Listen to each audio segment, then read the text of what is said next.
Hey, what's up, everybody? Welcome to the Games Industry Executive Summary.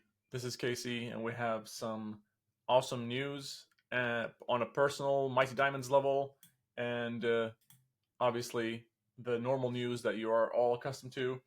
But before we go into that, I will introduce my friend and co host here because we're only two people today, and that is the soul or blood brother of the accountant, who is the analyst, Manu Rosier.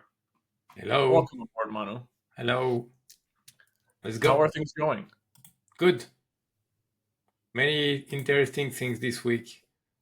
Yeah, I think we can jump in because it also talks about the games I'm playing right now. And What let me about off. all your Legos and all the other stuff? You don't want to talk about that?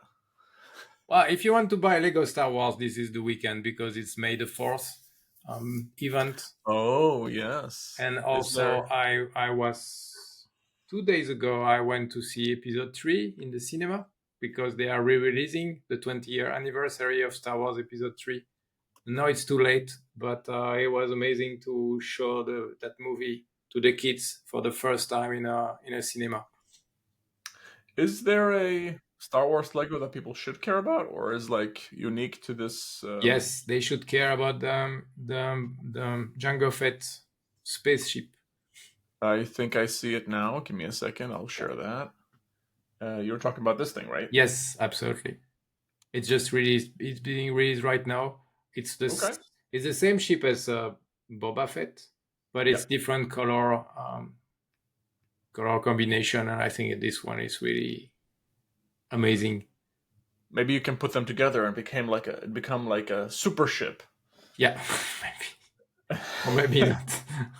You know which I was in Denmark recently, the land of the Legos, Yeah, and I saw the steamboat. Have you seen that one? the Mickey Steamboat. Yes, that Yes. no, this one. Oh yeah, yeah. This is It's the Lego nice. Ideas. Uh huh. Yeah. This one stood out to me, and I was like, "Wow, it looks amazing." Check And the it's not, yeah. what is it? There's another ship right now. Esperance. No, Endurance. There's another ship, not the Titanic thing. Endurance. Yeah. This one, Yeah, it's really the cool. Endurance. I have that one. Yeah. Oh, you have that one. Yeah, yeah. In the This one living is room. It's so good it wow. can be in the living room. Yeah, This is also beautiful. absolutely. It's an expedition ship, like a North um North Arctic expedition ship or something. It has an Okay, history. Yeah. that is really cool. hmm Um, by the way, can you remind me, is Dave on vacation? Dave? Yeah? I don't know. I think he's traveling somewhere, yes, but I don't remember where. Okay. Um, okay, so I know you're eager to jump in. hmm Before we do that, I will mention, so we're going to Nordic Game. We are running a invite only event for execs, decision makers in the industry. Mighty Nordic Executive Mingle. If you haven't received an invite already, do ping me. Maybe you can get one. That's one thing. And then, of course, on the Friday at Nordic Game, we are doing the Masterclass Friday, which features some amazing talent, veterans who are helping indie studios and students to level up their game. Here, some pictures of our partners. I'm really looking forward to this. So that's what we're doing at Nordic Game. But yeah, let's jump into it, Manu. You know what I want to do today, Manu? Because what stood out to me, and hmm maybe we'll start from the bottom today. From the bottom, the numbers, many number. There were no numbers last week, and this week there are many numbers. There were no numbers last week, hmm and this week there are a lot of numbers. So, Absolutely. Manu, Yes. tell us which one for you stands out the most in the number section. Oblivion. Yeah. Oblivion. Yeah. I mean, why is this relevant, or why Because is this an accomplishment? it's still a lot, like 4 million players. It includes most probably the Game Pass players, but still, when you do a shadow drop, for a game, the remaster of a game that's 20-year old, then you just get 4 million player out of nowhere. I think nobody was saving the time to start playing Oblivion the day it was released, but then you see that players they instantly stop doing what they were doing and they just jump in that one. So that's it shows the strength of the franchise. I mean, from your point of view, is it older players who want to relive some memories, or do you think there's a new absolutely. audience? No, it's first of all it will be older players. Yeah, absolutely. Mostly players that have played the game 20 years ago. Yeah, I would Okay. suspect that. Yes. Have you jumped in or on? Yeah, I mean on it's on Game Pass, so yeah, I play, and I remember better than what I thought. I think I mixed between Oblivion and Skyrim, yeah. but the introduction with the Emperor is kind of a I remember it very well.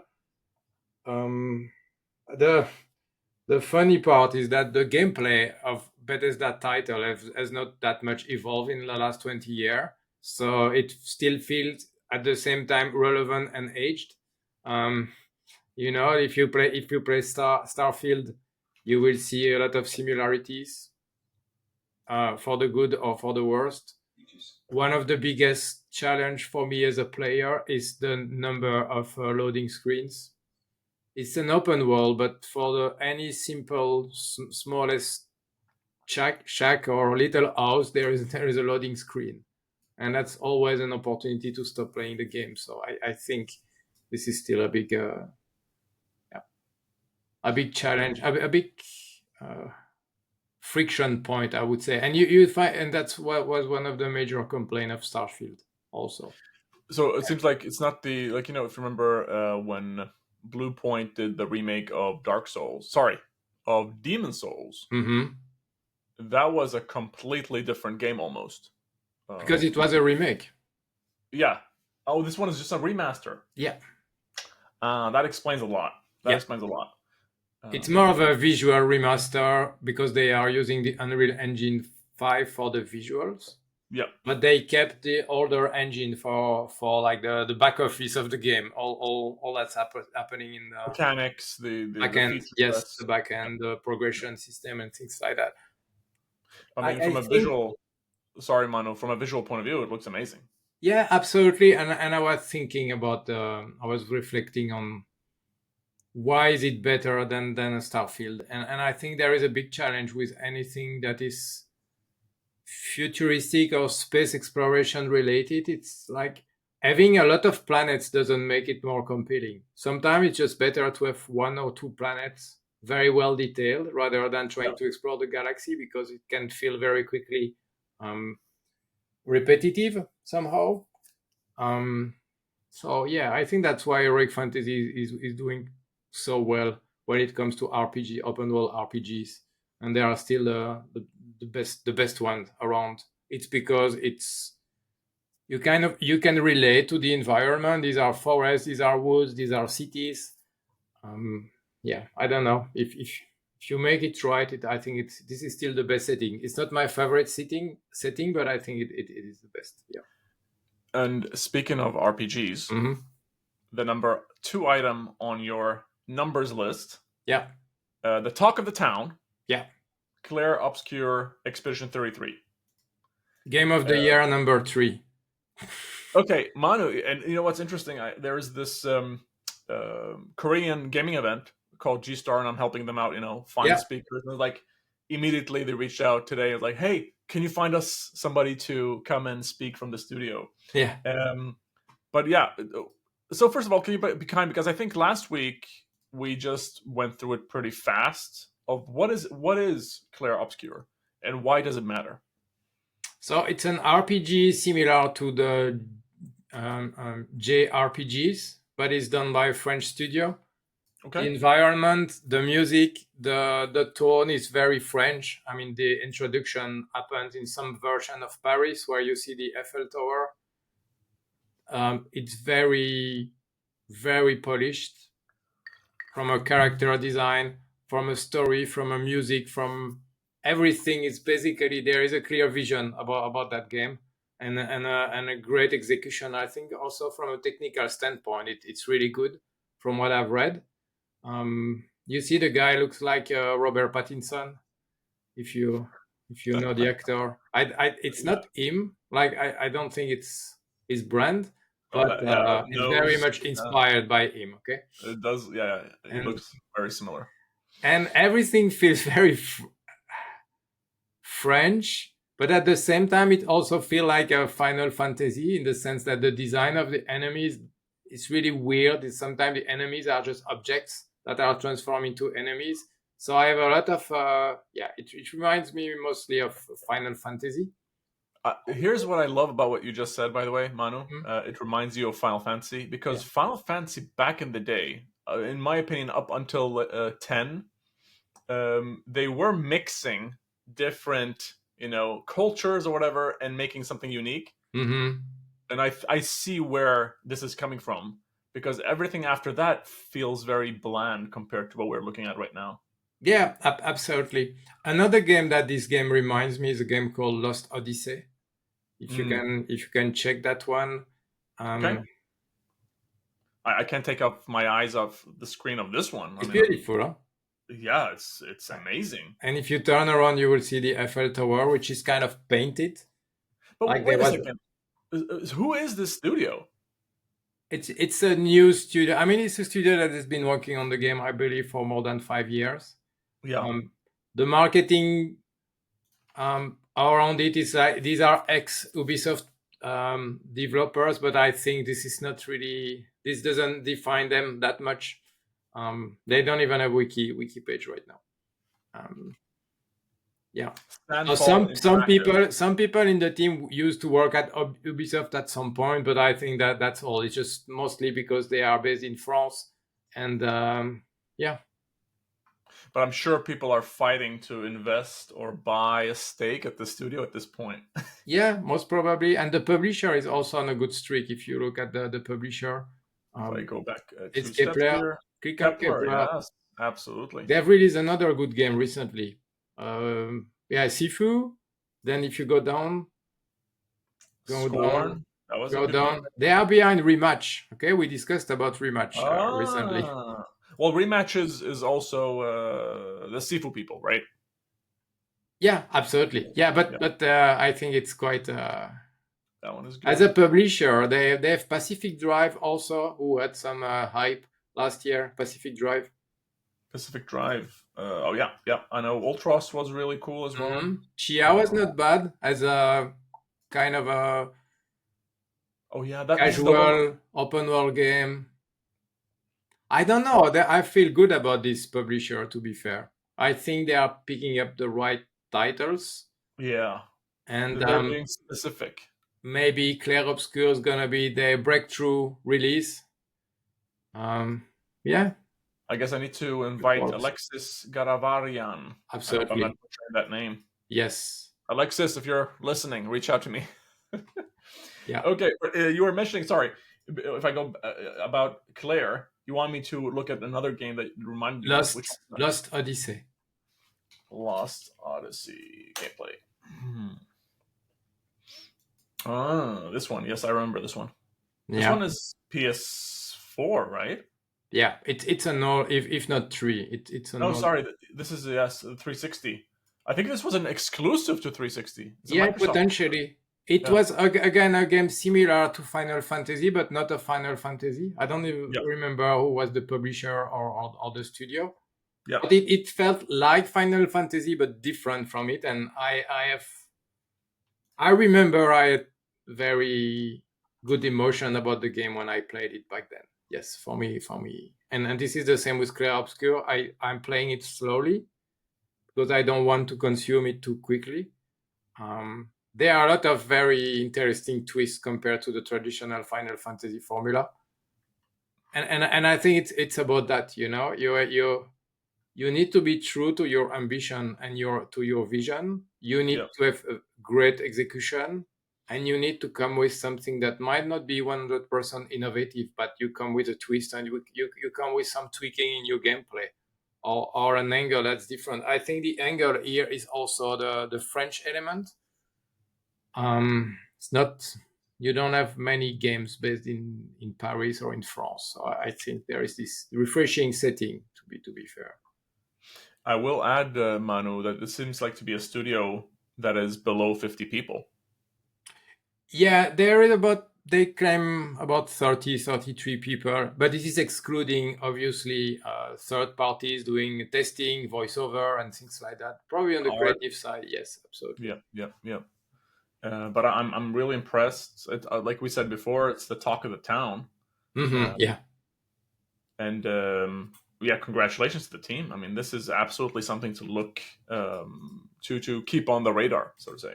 And I personally, I tried it on the Game Pass, and then I bought it, the deluxe edition, as a support to this kind of initiatives also, because I believe this is a very talented studio and we want to see more from them. So if as a gamer you want to see more of that kind of game, I think this is how you can act. Manu, you just did something terrible to me. Oh, you're buying it. I am, yes, and it's only $50 Yeah. where I am. Mm-hmm. But there is no deluxe edition or no like special edition. There is a deluxe edition, at least There on is? Steam. Yeah. No, I mean physical. Ah. I was looking for that, but there is a normal edition at least I can buy. Oh, so you missed the collector edition, which is now selling for like €1,000 on eBay. What? Okay. I won't put that much money into it. No. But I mean, if you felt like the game would be good, you would have bought the collector edition. You know, this is which is like which is you can't find it anymore. But I think yeah, it's gonna be go like hotcakes. You know, anything no collector about that title. Yeah, 700 you can find that. $700. Yeah, I see it on eBay now. Yeah. This reminds me of Batman Arkham Asylum. Mm-hmm. Oh. Nobody paid attention to that game. Nobody cared, and then boom, out of nowhere, like weeks before it launched, it exploded. Yeah, absolutely. And in this case, they don't even have an IP, right? They're just starting from nothing, and because we talked about it last week, we fear that Oblivion would cast a shadow on this one, but I think this one has already found its own hype. And as I also put at the highlight of the newsletter, this is potentially one of the highest ever user review ranked game ever. Because not so long ago, the Blue Prince was the highest now, right? And this one just no. So let's so you have professional reviews, Metacritic score, and then you have user review. And here we are talking about user review. But on top of that, yes, I think it's the 2025 highest Metacritic score so far. So it as we discussed, I think offline, after 4 months, we already have like 3 to 4 solid games above 90 Metacritic score. Yep. We had Split Fiction. We had Monster Hunter Wilds. We had Blueprints. We have this one, and it's only 4 months, so it already looks like an excellent year for video games. And there are so many more games coming. Some AAAs. Some probably AA's that can also deliver, and then we have Switch 2, by the way, also launching, and we still have GTA 6 it's still confirmed as launching this calendar year. So this picture you shared it with me. You found it on Reddit. So you had Kingdom Come Deliverance 2 also, which is an amazing RPG. It really feels like the RPG fans are really getting what they want lately. Oh yeah.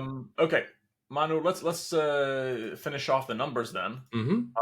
Now it's my turn to talk about my favorite game that has numbers or is pushing numbers. And that is, of course, Elden Ring. Elden Ring shipments and digital sales top 30 million.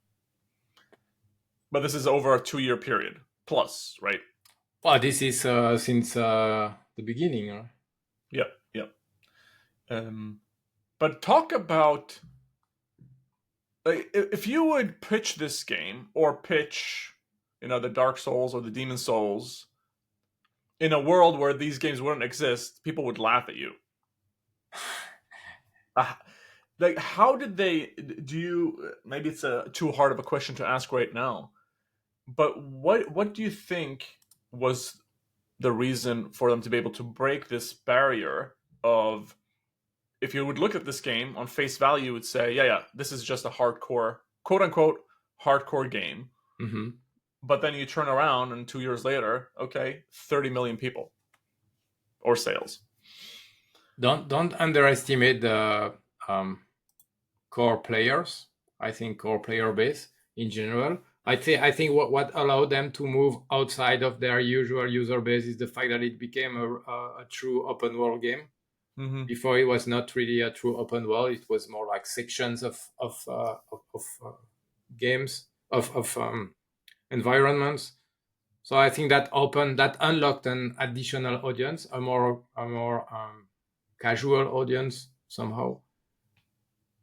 Yeah, and I think even if they release Dark Souls 4 tomorrow, the numbers might be close to Elden Ring, just because the fans keep adding up. There are more every time they release a game, they get more fans of their formula. And to be fair, there has been a lot of Souls-like game released in the past 2 years. Probably there are still games releasing right now.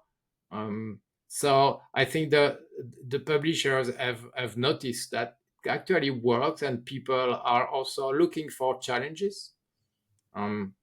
Single player challenges, but still challenges. They I think gamers want to be treated as expert. They want to be seen as serious gamers, and that likes challenge.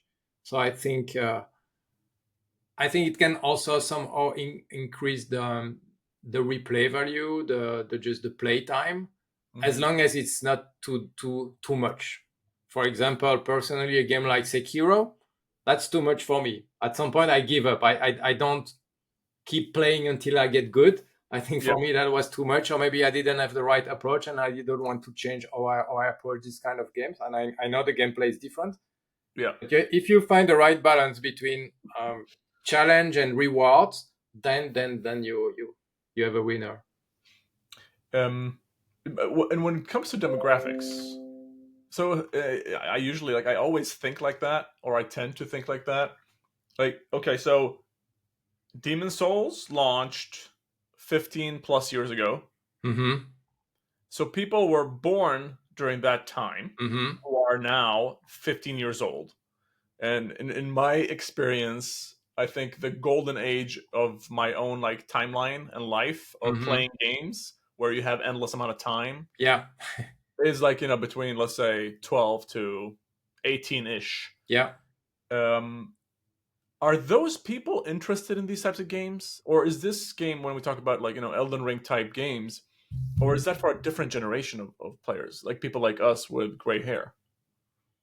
Well, I can probably pull out the demographics for that game, but that would be something we'd have to pay for on request, I would say. Yeah, we can probably have a look at that at Newzoo. I think it's an interesting question. How much of the younger audience are they getting? Yeah. And I think this question is valid for almost any premium game releasing right now.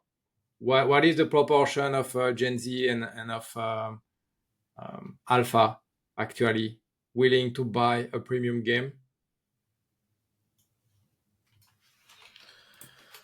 I mean, it would be interesting to see, because I'm trying to understand, especially, on a personal level and with my own employer, we're trying to crack and figure out, okay, what is it? Maybe it doesn't matter. I mean, in my opinion, and I have a different philosophy in terms of how you approach things, which is basically what Claire Obscur did. Just you have a vision of a product or a game, rather. And you want to achieve this vision, and maybe you don't care about who's going to play it. You care more about, okay, I'm trying to deliver a specific feeling, gameplay, mechanics, all that type of stuff. You package that up, you put it out in the world, and people buy it who are interested in that thing. And now, of course, all the marketing people are probably gonna, point out all the flaws in that plan. But I think at its core, and this goes also back to, let's say, movie directors like, oh good lord, what's his name now? Quentin Tarantino. Yeah. He doesn't give a shit about, like, and he has a specific vision that he's trying to. And now I completely lost where I was going with all of this. But I guess what I'm trying to get to here then, the new generation, the alphas, and I don't know whatever comes after that. Do we know or have seen any trends in them in terms of like what they are interested in, specifically and especially considering there are two factors for me. One, the amount of content across both gaming and other entertainment is infinite. And the other thing is the quality of that content is out of this world. Like, it's like I have a hard time finding a shitty game. You know what I mean? Yeah. Like, good luck finding a bad game because all you see in front of you are good games. Yeah, I think there's probably been in recent years a lot of filtering. Like, they only kept the good games somehow because of the rise of interest rates and the challenge to fight financing. So only the best one were actually funded. So there is this possibility that the financing filter worked very well. But yeah, there is an exponential content that you cannot keep up. I cannot keep up with good games, with the games I like, and I've not increased my taste. It's just that if I want to play RPG, I have probably 3 to 5 RPG I could start tomorrow. But these RPGs are 20 to 50 hours gameplay, and even if you are a committed gamer and you have time, this is super difficult not to catch up. And this will be only for RPGs. So what about just all the multitude of live service games that you can play every single day? Yeah. By the way, and speaking of how games are displayed, did you notice or pick up on that news item that Nintendo has changed how the store displays games? Did you see that? I've not checked that. I'm gonna try and find it for you. But my understanding is games were previously highlighted in terms of not sales, but in terms of like popularity or something like that. And now they're like, you can still change the filter to go back to the original filter that was there. But now it's based on, I think, sales or something like that. Which the critique here is that it will push down all the indie games that you might have been picked up, but now are not picked up. That's the challenge, because before it will be anything random could pop up, including the cheapest terrible games, and now they are trying to filter, but there's always going to be side effects of changing the way you filter and you present things. So yeah, I don't have a solution for that, but it I think one of the major topic in right now and in the future is game discovery. How do you stand out? How do you stand out within the eShops and also outside of them? How do you capture the attention? I feel like the answer to me is what I said before: become Claire Obscur, become Elden Ring, become undeniable, I guess. Yeah, but that's probably harder said than done, of course. I mean, it always starts with doing a good game, but I think 99% of the developer have the ambition to develop a good game. But then execution is another topic. Yes. Okay. One more numbers thing. Maybe we have another one. But this one is one of my favorite games of all time: Resident Evil 4.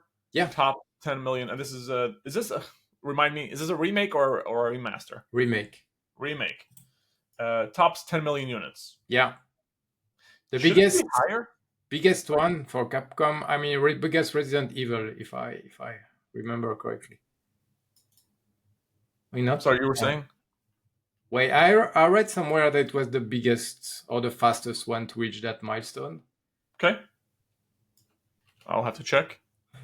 It's the fastest title to reach 10 million. It's not the only one, but it was just on the page you were. You saw the number of other titles under like 15 million for or 11 Yes. million for Village. Or Yes. yeah, I think they really turned the tide with Resident Evil 7.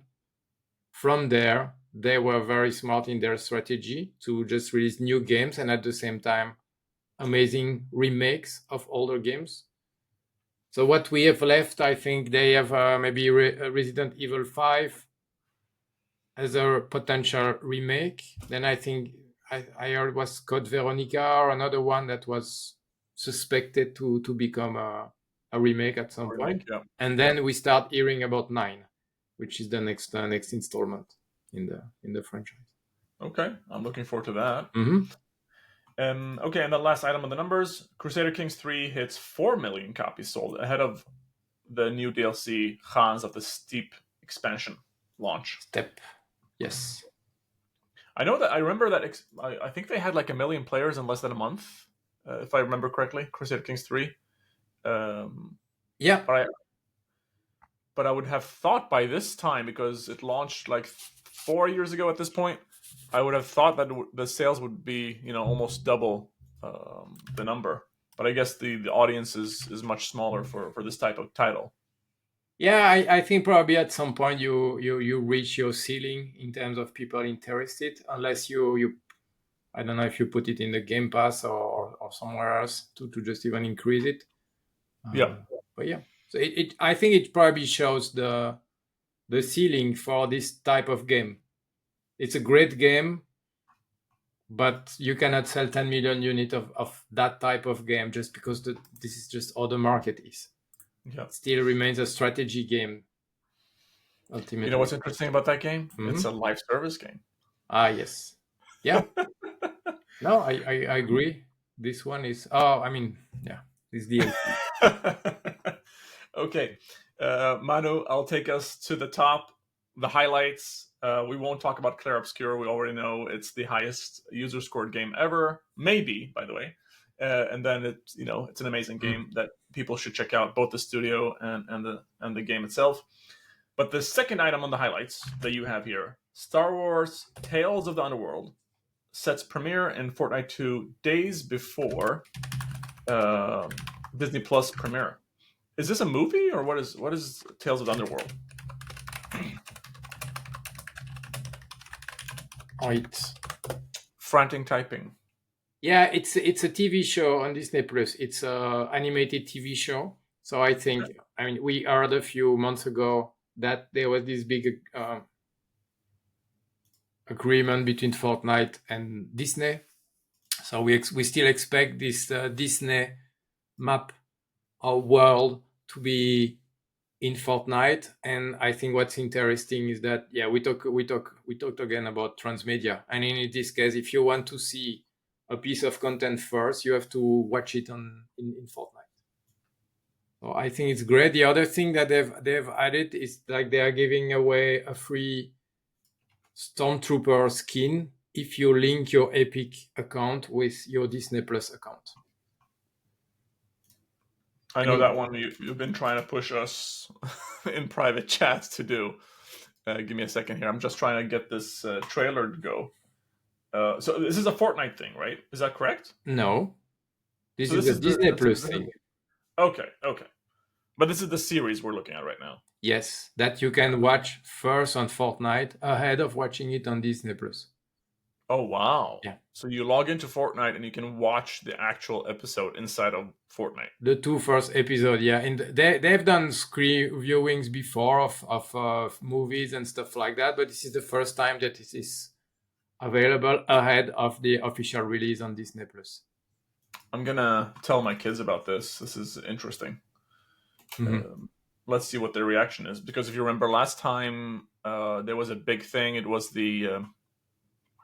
I think it was the rap concert.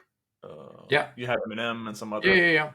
I'm just discussing about that because we were working on some numbers, and Fortnite reached its peak daily active user in November 2023 back then, but it reached its peak concurrent player during that concert event last December. Yeah. Okay. And we obviously we are tomorrow at 7 p.m. CET. It's the start of the Star Wars event in Fortnite. And last week we discussed should Star Wars become some kind of a permanent game within Fortnite. I think we discussed about that. So I'm curious Yeah. to see how deep they went into adding a layer of Star Wars stuff on Fortnite this time. Well, do you remember that old Star Wars game which was very focused on sword fighting?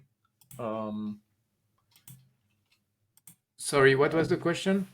do you remember that Star Wars game that was very focused on sword fighting? The Force Unleashed? No, it was a multiplayer game. Well, maybe it might have been a single player game that had a multiplayer component. The multiplayer component was very, very popular.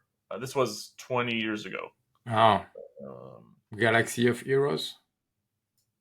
no, there was. I think the box was black with like a sword thing going to the like a laser thing going in the middle of the screen. Maybe if I try Jedi and do Academy? Jedi Academy. Let me see if that's the one. It might have been one. Jedi Academy. And it might have been the second one. Give me a sec. Yes! Jedi Academy. That's the one. Star Wars Jedi Knight 2, Jedi Okay, Outcast. okay. Yeah. That is the one. I remember having so much fun just dueling people. And what Yeah. was interesting there back in the day is that you just go into a server and people are like, there's this culture of people showing respect. Like you join and then you bow and you do all. You don't have to do these things, but Mm-hmm. it became a thing that people just did, Mm-hmm. which was really fun. Trying to find you some Yeah. footage here. Unfortunately, in the recent Jedi games from Respawn, you don't have multiplayer elements at all. It's just a single player combat, which is sad because these games have a combat design similar to Dark Souls game, Yeah, which would make them candidate for multiplayer or PvP. how I want to tie this back. I think something like this would be amazing on Yeah. Fortnite. Ah, You just jump in. It's a multiplayer game. Um, yeah. let me see if I can get you to a point where he's actually fighting somebody. Mm-hmm. But the gameplay was amazing. There you go. Hmm. There's somebody there. The gameplay was amazing. You had these powers. You could I guess there was a small loop where you could choose the type of powers, choose the type of um, saber you want, that type of stuff. Uh, really fun. Really fun. Something like that, hopefully, maybe they can bring to Fortnite. I think that would make a lot of sense. Yeah. They have because they've implemented similar. If you remember, if it is Dragon Ball or if it is like other types of IPs where they give you a certain power up and a different behavior or mechanic that you previously did not have access to. Mm-hmm. So I see like this is an opportunity for them to do that. Okay, how about this? Shall we move into the news then? Yep. Nexon wins the bidding war to make a new StarCraft as well as distribute a Blizzard mobile game that's being called Overwatch 3. First of all, do we care about StarCraft? Some countries do a lot. Yes. I mean, this is still super popular, I believe, in Korea and in some Asian markets. A bit less here, but release a new StarCraft tomorrow and you will see what happens. I mean, this is still a cherished IP. Okay. Yeah. What about the mobile game called Overwatch 3? Do you think that is going to happen? Maybe, but again, I don't think this is targeted for Western audience. I think there is a reason for that. Yeah, it's kind of interesting that Blizzard is basically subcontracting other developers to build games. I mean, Blizzard is it's not really a publisher, so I think it's a bit weird, but I think they also realize that's the only way you can enter some markets is by having local developers and publisher actually building the games. I was going to say when you said Blizzard, you meant Microsoft Yeah, yeah, or yeah. Xbox. I think from the outside, you don't know how much of there is like a thorough strategy across all studios and all acquisition at Microsoft. I mean, Bethesda, Oblivion is also Microsoft. Yeah. So we still call them. I think there is still a different culture for each of these subdivisions of Microsoft, and I think that's also probably what they want to keep. But yeah, it's still part of an umbrella company. Okay. I'll move over to the next item then. EA Sports FC 25 gets first ever paid season pass, and not my words, IGN here saying EA insists it's purely additive. Is this the last squeeze, or what's going on here? Yeah, I think it's they are trying to find new ways to increase even more the extra content revenue. I would say at this point, why not? With the audience of EAFC, there will always be players that are ready to go the extra mile when it comes to spending. Yeah. But maybe this might be a more compelling way to get an extra $10 from players than just trying to get them spent coins on packs. I don't know how they call that. Yeah. Yes. Again, I'd say why not? We've seen that this audience is very Squeezable. Yeah, it's dedicated. There's no direct competitor so far yet. So I think it makes sense when you have such a captive audience that you, as a publisher, you try to maximize your revenue. If your audience stays at any cost, I think why not? Nintendo is doing the same by increasing the price of their games and on their console because they know they have a captive audience. So there is no difference for me in that context. That was exactly what I wanted to say, Yeah. Manu. What's the MSRP on EA Sports FIFA? It's it the 65? same. It's 80. I think. I mean, it's the same as the premium titles on Okay, so it's $80. PlayStation. Yeah. Okay. I was gonna suggest if it was 70, then push it up to 80, and then you're done. But But again, let's be honest. The most player they will go for deluxe and super deluxe editions anyway. They will already okay. be above 100. So I Got think I think the proportion of super deluxe edition is probably quite high for that game because people see that as okay. I'm gonna spend money in FC points anyway. So let's buy that bundle at launch. By the way, I just noticed that EA Sports FC is also available on the Epic Game Store. Yeah, I think most of EA games are available there, and I would say why not? This is just PC, and PC is not a big share of the business for EAFC. It's been available on Steam for a while too. Okay, I'll move over to the next item then. La Quimera, maybe I'm not sure if I'm saying that correctly or not. Delayed just after reviews went live. Well, what's La Quimera? You have to probably correct my French here. I'm not a better Spanish speaker than you, so. Oh, it's Spanish. That's Sorry. not French. That's not French for sure. I don't know. Anything I see is la le. Yeah. Sorry about that. Yeah. I don't know. That's a game I had on my radar. It looks as a nice. It looks like Crysis. To be fair, when you look at the armor and everything, but just poof, it just disappears. Who's behind this game? Do we know? I mean, we can search for that, but I'm not. Yeah, I mean, this is a Kiev-based studio, so I can understand they have other troubles for A games.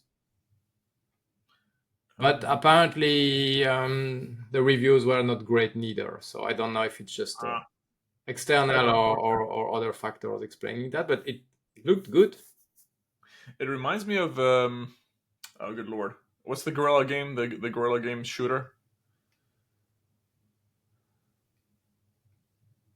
The one during the PS3 era when they had that big showing and it turned out to be not a real in-game trailer. Warzone. Killzone. Yes, it reminds me of Warzone.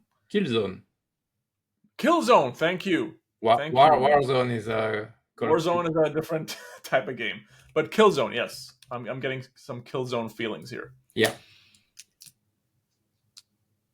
But it's I mean it feels like very traditional-ish. If you know what I mean. Like this is a game I Oh would yeah. expect to play a couple of years ago. It looks amazing. It does look fun. Is it Well, single player only? I mean, shooter players are craving for shooter games. There's still an Yeah. audience there. You have the new Doom coming very soon, coming this Yep. month. Yep. It's probably going to do very well because they also have a very captive audience. If the game is good enough, obviously. We haven't received a game like this in a very long time, I think. Yeah. You have Wolfenstein, and I think we Yeah. spoke about this a while ago. Yeah, Mm-hmm. but well, I hope they do find some success here.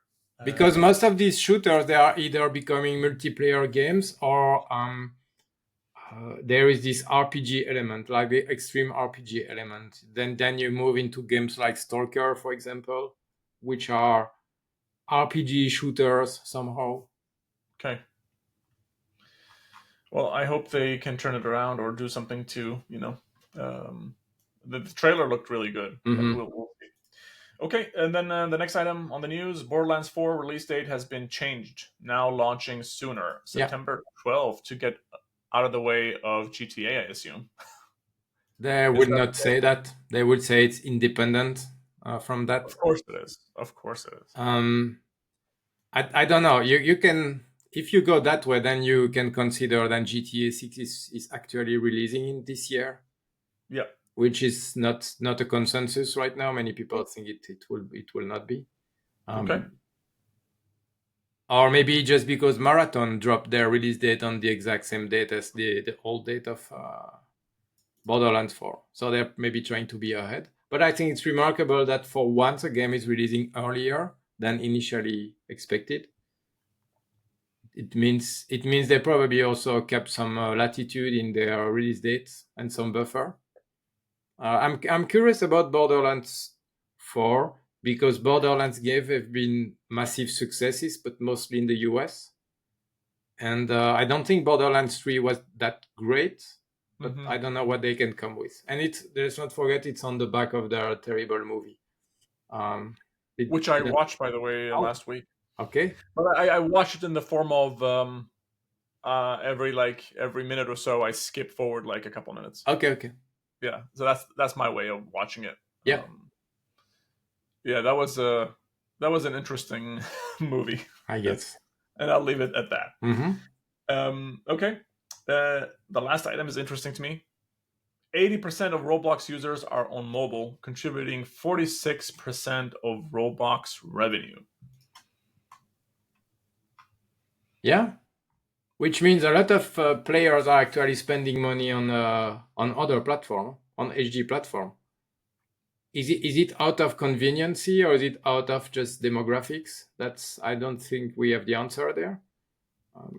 Do we know who's playing Roblox? Like, who's on Roblox, in your opinion? Younger audience. But parents are spending money for their kids, just to be clear. Okay.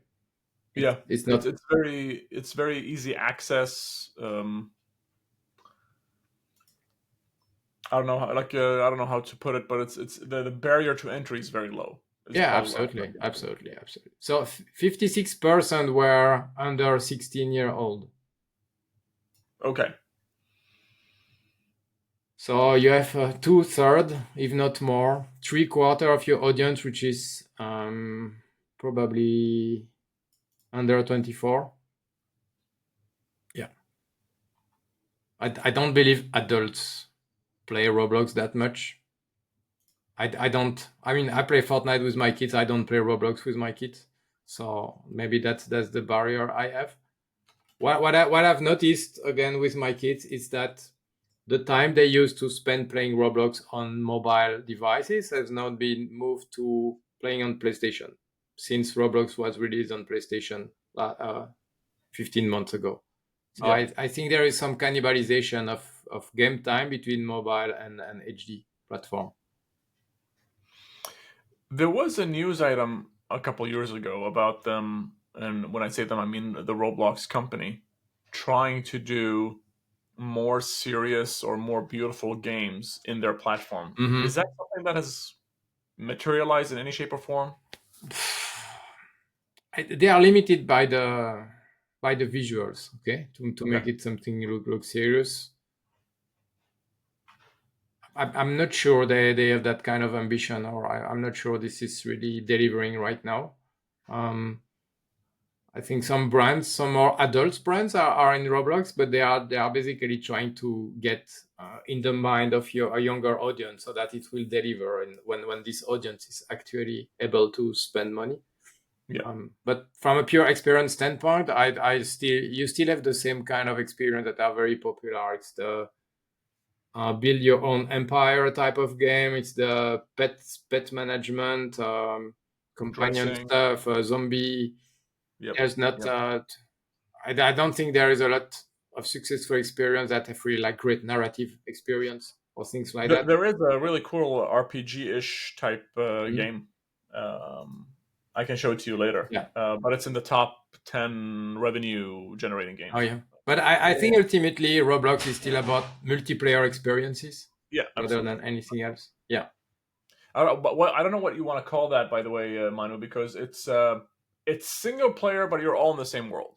If you know what I mean. Like you're going doing your own things, but you can see other people in the world, with you, and you Yeah. don't have to interact with them. Yeah. Yeah. Yeah. Absolutely. Okay. Moving on to the trends, and speaking of movies, I'm not sure. I mean, a couple years ago we saw Joseph give the finger to to the Oscars, but here we are. Maybe somebody's gonna make a movie out of Split Fiction. What's your Yeah. take here? Yeah. Why not? I mean, these games. I mean, Joseph is coming from the movie industry, Yeah, so he built these games probably like he would build a movie. So I think it makes sense that it can such a game can become a movie. Um, the rumors are very quick about whenever a game is successful, there's always someone to say that the movie is in the work. I think I've even heard there are movies in the work for Claire Obscur already. yeah, So, but this seems to be a bit more okay, serious, well, because you have the name of the star, you have the director, so maybe it would come. Yeah, it's easier to transform into a movie than It Takes Two, because It Takes Two had avatars that were not humans. In this yeah. case, these are two humans, so you can see something similar than Ready Player One somehow, as a movie. So yeah, I believe it could work very very Um, easily. okay, then I'll move over. I mean, speaking of movies, there's another item you put here: the video game, movie, and TV adaptations that actually work. Is there a formula here or something that we are learning about? I didn't go into details in that one, but I've noticed that it's the case for Like a Dragon is the case for From Software. So maybe the Japanese studios have found a way to develop games at a faster pace than some other Western studios. So they might be something there in the way they are. I think also a game like a Dragon, this is a proven formula. Sometimes it's more of a reskin of what they already have. It's not like they are going from a RPG to a racing game or to something completely different. So I think this also helps. Is the same for the From Software games usually, and they are recycling a lot of what they already have from previous games. But on top of that, there might be something that could be interesting to be analyzed by Western studios. By the way, I'm scrolling through this article, and it's like, holy shit! There's so many video game movies that I forgot about. Yeah. Um, and just to read off the list here, we're looking at Dead or Alive, Silent Hill. I really liked the Silent Hill movie. Oh yeah. Monster Hunter, I missed that one Mm-hmm. completely.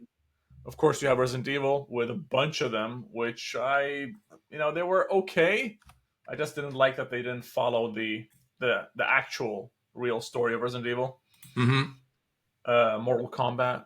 Oh my god! I was 7 years old when I watched that movie for the first time. One of the best movies ever made. Maybe I don't know. A lot of Yeah, people disagree on that, but when you're 7, it looks amazing. yeah, And then in the modern sense, these other adaptations that instead of a movie, Castlevania, Arcane, and maybe even Street Fighter, and the last one, Devil May Cry, animated things. yeah, Arcane is out of this world. yeah. That's how Absolutely. good it was. Like, and Castlevania was like, wow, spot on. Yeah, Whoever made Castlevania was like, okay, they play the games, yeah, they know the lore, they care about the characters. yeah, Um, by the way, I'm also reading here Fallout. That one was amazing. yeah. That series. So there are some really good stuff happening here. Mm-hmm. Yeah, absolutely. Okay. Let me ask you this quickly before I move on to the next thing. Out of everything I mentioned, if you would just highlight one that you think, like, which one is your favorite adaptation into another medium from a game? If you had to select just one. Oh my god! Yeah, that's a tricky question. I'm just watching The Last of Us right now. It's becoming better, I would say. I think the beginning of The Last of Us season 1 was really great. Season 2 is also looking great. So maybe The Last of Us is the one that's looking to deliver the most ultimately. Yeah, I've not watched that much, to be fair. I've not watched The Witcher. I've not watched Arcane. So I'm maybe not a great client customer when it comes to video games into other media. Yeah, but The Last of Us, I think has a probability to be very good ultimately. Okay. Let me see here what we have next. This one is confusing. I haven't read the article, but you'll have to tell us what this is. So Charlotte Tilbury, no idea who that is, makes gaming debut with Genshin Impact beauty collaboration. Yeah. What's going on here? What is this collaboration? You can see and the It's like makeup stuff, or yeah, that's cool. I mean, that if you are into makeup and things like that. I am unfortunately not into makeup. Last year there was a collaboration between Rihanna's Fenty Beauty brand and Arcane. If you scroll down in this one, you scroll down. Yeah, this one. Yeah. Oh, So beauty products. I mean, it's funny because when you think about that, you always have the cliche of male people playing video games, but these brands are more targeted towards the female audience, and they are also leveraging video games brand. Have you seen this? The Seiko Street Fighter. Oh, they look nice. Those look amazing. Like, is it new? And by the way, these are really good watches. I think they're Seiko 5 watches. Yes, they are. Huh. They're amazing. Maybe some of them are too colorful for some people, but if you pick the Chun-Li one or maybe the Ryu or Ken, they're more subtle in their appearance. But yeah, I mean, I love that this is happening, and just to go back on Arcane again, I mean, and this is amazing. I would probably buy, but you know what? I would probably buy this just as a collector item, and not use it. Yeah, no, I see the point. So yeah, I felt it was remarkable enough to be mentioned here. Absolutely, because when you are a game developer or where you are a game publisher, you're always also looking for brand collaboration. And you might not think that these kind of brands are now open for video game collaborations. I'll give a last note here in case anybody's listening who's interested in the Seiko Street Fighter stuff. It seems like you can still buy them, even though they're quote unquote collector's items. Okay, you can still find them because I think these launched like 3 years ago or something like that. But yeah. Anyways. What else do we have here? I don't know. Why didn't you put the Krafton achieves record high quarterly sales in the numbers? Oh, yeah.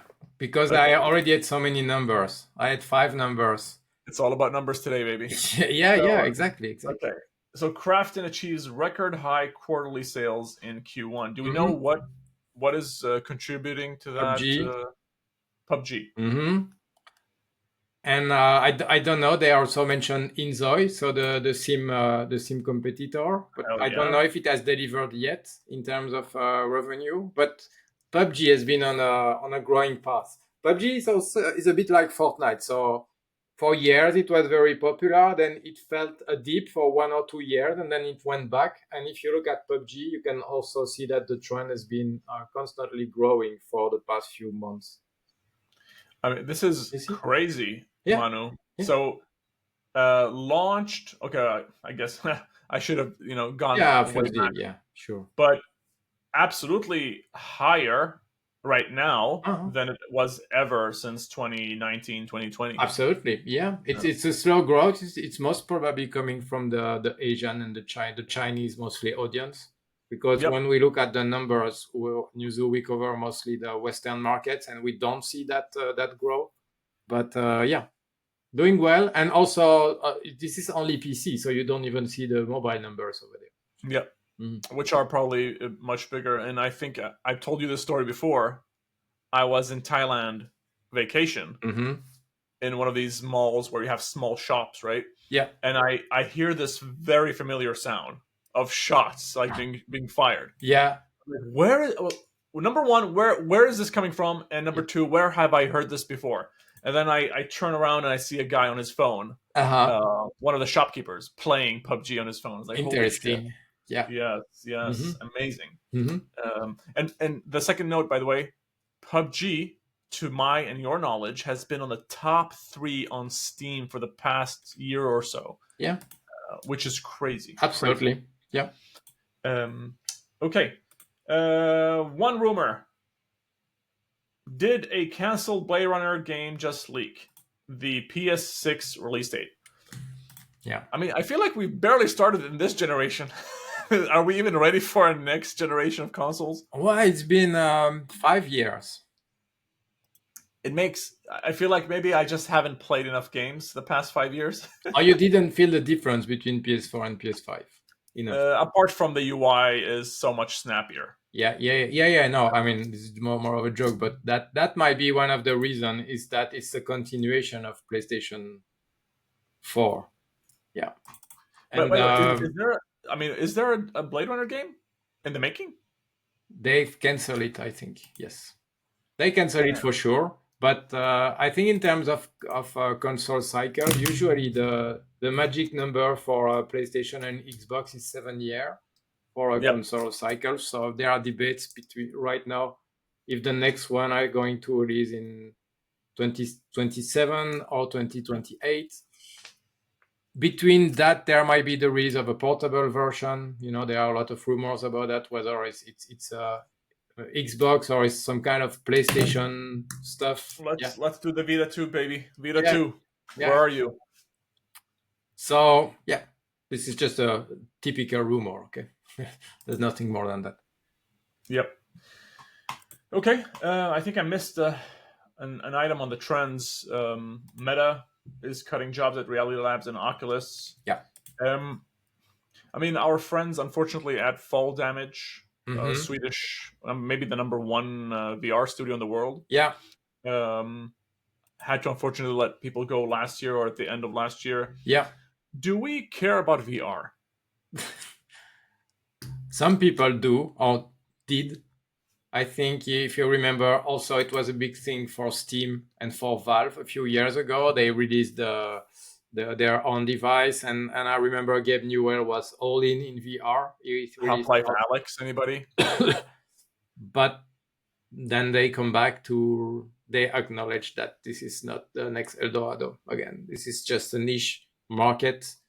And I think Meta went completely all in, you know, metaverse, VR and stuff, and now they are slowly winding down. Even not that slowly, actually. Yeah, sometimes it feels like these CEOs they've a revelation or a vision, and then they think they found the next big thing, but nobody. I think everybody agrees that VR is not the next big thing. That's just it's been around for too long. there has not been a breakthrough. Yeah, the install base is increasing from 1 million to 1.5 million devices. Manu, You know? Manu, Yeah. you know what people are waiting for? No. They're waiting for this. They're waiting for this. Yeah, exactly. There you Yes. go. Boom. Yes. Like, just jack me into the matrix, okay? And then once you achieve this, once you have the needle go into my brain, Yeah. then we have a deal. Absolutely. Or have a lens, something size of a lens in the Yeah. eye, which what I thought is that the problem is that everything is heavy. But if you can have some kind of streaming device that you put on your eye, and then you have a box somewhere that is basically doing all the calculation and stuff, maybe. What's the Microsoft one that became a huge thing like maybe 5-10 years ago? They were showing Minecraft. The HoloLens never became a big thing. Okay. No, like when they were talking about it, Yeah, it was the news. like the PSVR at that time they were competing, but the HoloLens was a augmented reality device, not a virtual reality device. But that one, when I saw it the first time in the form of, okay, when I'm in a room, I don't need physical screens anymore. Yeah, I just project the screens on the walls. I can yeah, do like absolutely. Yeah, sure. Yeah. I'm trying to find you that demo that No, Minecraft I demo. remember the Minecraft on the table, and I Yeah. think it was quickly shifted towards the military, if I remember correctly, and then it was winded down, and now it's almost over, I think. I'm sure the Apache helicopters are using something like this. But I just feel like this was maybe the opportunity or the gateway to move into the VR world eventually over time. It didn't look that bulky. I don't know. Maybe the battery time wasn't great, but you look at this stuff and it's like, wow, this is amazing. Like, Yeah, he's projecting the screen, he's doing things, and then and you have see this stuff as if it was on the table. Exactly.